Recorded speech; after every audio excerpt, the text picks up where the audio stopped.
यूं ही नहीं ताज ताज बन जाता है। शिल्पकारों का हुनर और चुनिंदा संगमरमर ताज को नायाब बनाते हैं। कुछ ऐसे ही चुनिंदा जगहों से बस खास ही चुनकर लाता हूँ। कतरे कतरे को मैं हीरे सा परखता हूँ। यूं ही नहीं मैं रजनीगंधा बन जाता हूँ। दिखाऊंगा योगी के गढ़ में छात्र की हत्या, हेमंता के यहां घुसपैठियों के मददगार अफसर का आरोप, 2 सीएम और उनकी डबल चुनौती का चैप्टर, करोड़ों कैश करोड़ों के गहने हिंदुओं की जमीन संदिग्धों को देकर कमाई का खुलासा हो गया है क्या अब इसका चैप्टर। बीजेपी के 2 फायर ब्रांड मुख्यमंत्री योगी आदित्यनाथ और हेमंता बिस्वा शर्मा दोनों ही अपनी कट्टर राष्ट्रवादी छवि के लिए जाने जाते हैं। इन दोनों ही फायर ब्रांड मुख्यमंत्रियों के सामने अलग अलग चुनौती आ गई है। यूपी के सीएम योगी आदित्यनाथ और असम के सीएम हेमंता बिस्वा शर्मा दोनों ही मुख्यमंत्री बीजेपी के लोकप्रिय चेहरों में शामिल हैं। दोनों बिना लाग लपेट के बोलते हैं, किसी को बुरा लगे तो लगे। अब इन दोनों के सामने ऐसी चुनौती आ गई जिससे निपटने के लिए नेक्स्ट लेवल प्लानिंग और एग्जीक्यूशन की जरूरत है। आप देखिए कि योगी के गढ़ गोरखपुर में पशु तस्करों ने एक छात्र की हत्या कर दी। सीएम योगी के सामने आरोपियों को पकड़ के सजा देने की चुनौती है। असम में महिला अधिकारी हिंदुओं की जमीन संदिग्धों को बेच रही थी, यह आरोप लगा। सीएम हेमंता के सामने इस पूरे मामले का पर्दाफाश करने की चुनौती है। आप सोच रहे होंगे कि ये उतनी बड़ी घटनाएं तो है नहीं, हत्या का मामला कानून व्यवस्था से जुड़ा है, वहीं असम महिला अधिकारी के खिलाफ आय से अधिक संपत्ति का आरोप लग रहा है, लेकिन ऐसा नहीं है। गोरखपुर में हुई हत्या के बाद जिस तरह से हंगामा हुआ उससे सीएम योगी भी परेशान है। आरोपियों के खिलाफ एक तरह से योगी सरकार ने जंग छेड़ दी है। दूसरी तरफ असम में महिला अधिकारी का मामला सिर्फ करप्शन का नहीं है, इसकी जड़ में असम के हिंदुओं की जमीन कब्जाने की साजिश का आरोप लग रहा है।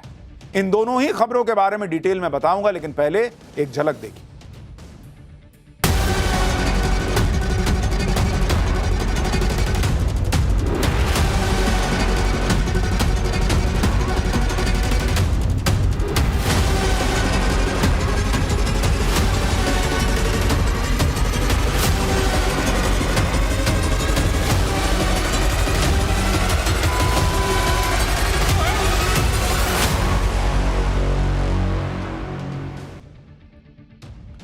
मुख्यमंत्री योगी आदित्यनाथ के सामने क्या चुनौती है वो आपको आगे बताऊंगा। पहले असम का हाल बताता हूं, जहां एक महिला अधिकारी के कांड ने खलबली मचा दी। हेमंता बिस्वा शर्मा लगातार घुसपैठ के खिलाफ बात कर रहे हैं, घुसपैठ के साइड इफेक्ट की बात कर रहे हैं, और अब ऐसा मामला सामने आया जो घुसपैठ के साइड इफेक्ट का बड़ा उदाहरण है। असम में एक महिला सिविल सर्विस अधिकारी नुपुर बोरा को लेकर बड़ा आरोप लगा है। नुपुर बोरा पर आरोप है कि सिविल सेवा की 6 साल की नौकरी में ही उन्होंने इतना पैसा कमा लिया कि वो जांच के घेरे में आ गई, और जब नुपुर की जांच की गई तो सब हैरान रह गए। करोड़ों के गहने और करोड़ों का कैश। आरोप लग रहा है कि ये सब हिंदुओं की जमीन संदिग्ध लोगों को बेचकर कमाया गया पैसा है। नुपुर बोरा अपनी लाइफस्टाइल की वजह से चर्चा में आई थी। नुपुर बोरा पर आय से अधिक संपत्ति का आरोप है और पिछले 6 महीने से नुपुर की निगरानी सतर्कता विभाग कर रहा था, और जब नुपुर बोरा के खिलाफ विजिलेंस ने छापेमारी की तो वहां हैरान कर देने वाले सामान मिले। आरोप लग रहा है कि नुपुर बोरा के 2 ठिकानों पर विजिलेंस ने छापेमारी की। गुवाहाटी वाले घर से 1,70,00,000 रुपया कैश मिला। बरपेट में किराए के घर से 10 लाख रुपया कैश मिला। नुपुर के घर से करीब 2 करोड़ रुपए के गहने भी मिले, और यही वो वजह है जिससे नुपुर बोरा के पीछे बड़ी साजिश की आशंका जताई जा रही। खुद मुख्यमंत्री हेमंता बिस्वा शर्मा ने नुपुर बोरा के बारे में क्या कहा है वो आपको बताता हूं। उन्होंने कहा कि बरपेट में जमीन से जुड़ी कई शिकायतें मिल रही थी। उसके बाद 6 महीने तक गुप्त रूप से नुपुर की जांच की गई। नुपुर ने हिंदुओं की जमीनों को समुदाय विशेष को ट्रांसफर किया। नुपुर ने पैसों के लिए हिंदुओं की जमीन बेची थी, ये मुख्यमंत्री कह रहे हैं। जांच में पता चलेगा कि नुपुर ने यह सब कैसे किया। नुपुर के सहयोगी सुरजीत डेका के खिलाफ भी जांच हो रही है। मुख्यमंत्री हेमंता बिस्वा शर्मा के दावों के बाद सवाल यह भी है कि क्या नुपुर ने जानबूझकर हिंदुओं की जमीन टारगेट की, और जिन लोगों को हिंदुओं की जमीन बेची गई वो घुसपैठिए तो नहीं थे। इन सारे सवालों के जवाब हालांकि जांच के बाद ही मिल पाएंगे। नुपुर बोरा को लेकर जो खुलासे हो रहे हैं, जो दावे किए जा रहे हैं, उसके बाद लोग सवाल कर रहे हैं कि क्या यही सब करने के लिए नुपुर बोरा जैसे लोग अधिकारी बनते हैं क्या? जब ये अधिकारी बनते हैं तो बातें बड़ी बड़ी करते हैं कि समाज को बदल देंगे, समाज की सेवा करेंगे, लेकिन सर्विस में आने के कुछ ही सालों में क्या हो जाता है, लोग पूछ रहे हैं। नुपुर बोरा का अगर आप बैकग्राउंड देखें, नुपुर ने गुवाहाटी यूनिवर्सिटी से इंग्लिश लिटरेचर की पढ़ाई की। नुपुर जिला शिक्षा प्रशिक्षण संस्थान में लेक्चरर भी रह चुकी हैं। 2019 में नुपुर का सिलेक्शन सिविल सर्विस के लिए हुआ। नुपुर की पहली पोस्टिंग असिस्टेंट कमिश्नर के तौर पर हुई। बाद में नुपुर बरपेट और कामरूप की सर्किल ऑफिसर बनी। आरोप लग रहा है कि बरपेट में ही तैनाती के दौरान नुपुर ने जमीन बेचकर दनादन पैसे छाप दिए।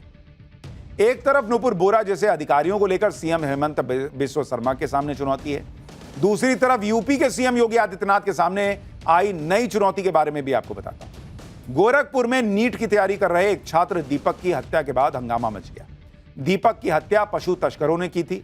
दीपक की हत्या की खबर फैलते ही गोरखपुर में हंगामा हो। आप तस्वीरें देखिए गोरखपुर में कैसे दीपक की हत्या के बाद हंगामा मचा, लोग सड़क पर उतर आए, आरोपियों के खिलाफ कार्रवाई की मांग की जा रही। लोगों ने एक पशु तस्कर को पकड़ भी लिया, उसकी जमकर पिटाई कर दी। बाकी के तस्कर भाग निकले, लेकिन लोगों ने तस्करों की गाड़ी को आग के हवाले कर दिया। घटना के बाद स्थानीय लोगों और पुलिस के बीच झड़प भी हुई। गुस्साए लोगों ने गोरखपुर पिपराइच रोड को जाम कर दिया। पुलिस और प्रदर्शन कर रहे लोगों में काफी देर झड़प हुई। पुलिस ने लोगों को समझाने की कोशिश की तो भीड़ ने पुलिस पर पथराव कर दिया। इससे वहां भगदड़ जैसी स्थिति हो गई थी। लोगों ने 5 घंटे तक सड़क को जाम किया। पुलिस और प्रशासन के काफी समझाने के बाद लोगों ने जाम को खोला। तो ये अलग चुनौती वहां पर यूपी में भी दिख रही, लेकिन एक चुनौती दुनिया में बन रही। पाठशाला में अगला चैप्टर उसी का। उधर ट्रंप का दोस्त इजराइल गाजा को धुआं धुआं कर रहा। इधर मुनीर 50 मुस्लिम देशों को धोखा दे रहा है क्या? इजराइल ने कतर पर बम गिराया, मुस्लिम देश इकट्ठा तो हो गए, लेकिन अब करेंगे क्या? अब इसका चैप्टर।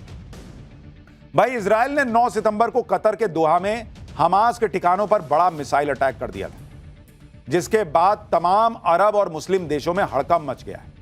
कतर में इजराइल के हमले के बाद सोमवार को दुनिया के 50 से ज्यादा अरब और मुस्लिम देशों ने इमरजेंसी मीटिंग बुला ली। मीटिंग में इजराइल को चेतावनी दी गई कि कतर पर इजराइल ने दोबारा अटैक किया तो अच्छा नहीं होगा। लेकिन सवाल यह है कि मुस्लिम देश क्या सिर्फ इजराइल को धमकी देंगे या इकट्ठा होकर कुछ करेंगे भी? उसके बारे में आगे बताऊंगा। यह भी बताऊंगा आपको कि इसी मीटिंग में पाकिस्तान ने कैसे 50 मुस्लिम देशों से ऐसा वादा कर दिया जिसे पूरा करना मुनीर के फौज की बस की बात ही नहीं। आपको यह भी दिखाऊंगा कि जब 50 मुस्लिम देश इजराइल के खिलाफ रणनीति बना रहे हैं, तब इजराइल कैसे गाजा को धुआं धुआं कर रहा था। क्या असीम मुनीर ने मुस्लिम देशों को धोखा दे दिया है, यह भी बताऊंगा, लेकिन पहले एक झलक देखिए। इजराइल जिस तरह हमास का नामो निशान मिटा देने पर आमादा है, उसने मुस्लिम देशों की हवा खराब की। आप देखिए कि सोमवार को कतर की राजधानी दोहा में 50 मुस्लिम देशों के नेता एक इमरजेंसी बैठक के लिए इकट्ठा हुए। यह बैठक 22 अरब देशों के संगठन अरब लीग और 27 मुस्लिम देशों के संगठन OIC ने बुलवाई थी। इजराइल ने दोहा में अटैक की फुल जिम्मेदारी ली थी और कहा था कि हमास जहां दिखेगा वहीं मारेंगे, उसको निशाना बनाएंगे। इजराइल के तेवर देखकर ही 50 मुस्लिम देशों के नेता इकट्ठा हो गए कि भाई ये तो गजब कर रहा है भाई, और इजराइल को चेतावनी दी कि कतर पे दोबारा अटैक किए तो बर्दाश्त नहीं करेंगे हम लोग। मुस्लिम देशों की इस मीटिंग में इजराइल से खतरे को देखते हुए नेटो की तरह एक अरब नेटो बनाने पर भी विचार। रिपोर्ट्स के मुताबिक अरब नेटो का मुख्यालय मिस्र के काहिरा में हो सकता है। अरब देशों में मिस्र के पास ही सबसे बड़ी सेना है। मिस्र ने अरब नेटो के लिए 20,000 सैनिकों की पेशकश की है। अरब नेटो का कमांडर भी मिस्र का ही एक 4 सितारा जनरल होगा। सऊदी अरब को डिप्टी कमांड की भूमिका दी जा सकती है। अरब नेटो में आर्मी, एयरफोर्स, नेवी और कमांड यूनिट शामिल होंगे। 50 मुस्लिम देशों की इस बैठक में पाकिस्तान भी शामिल था, जो पूरी मीटिंग के दौरान सबसे ज्यादा उछल रहा था।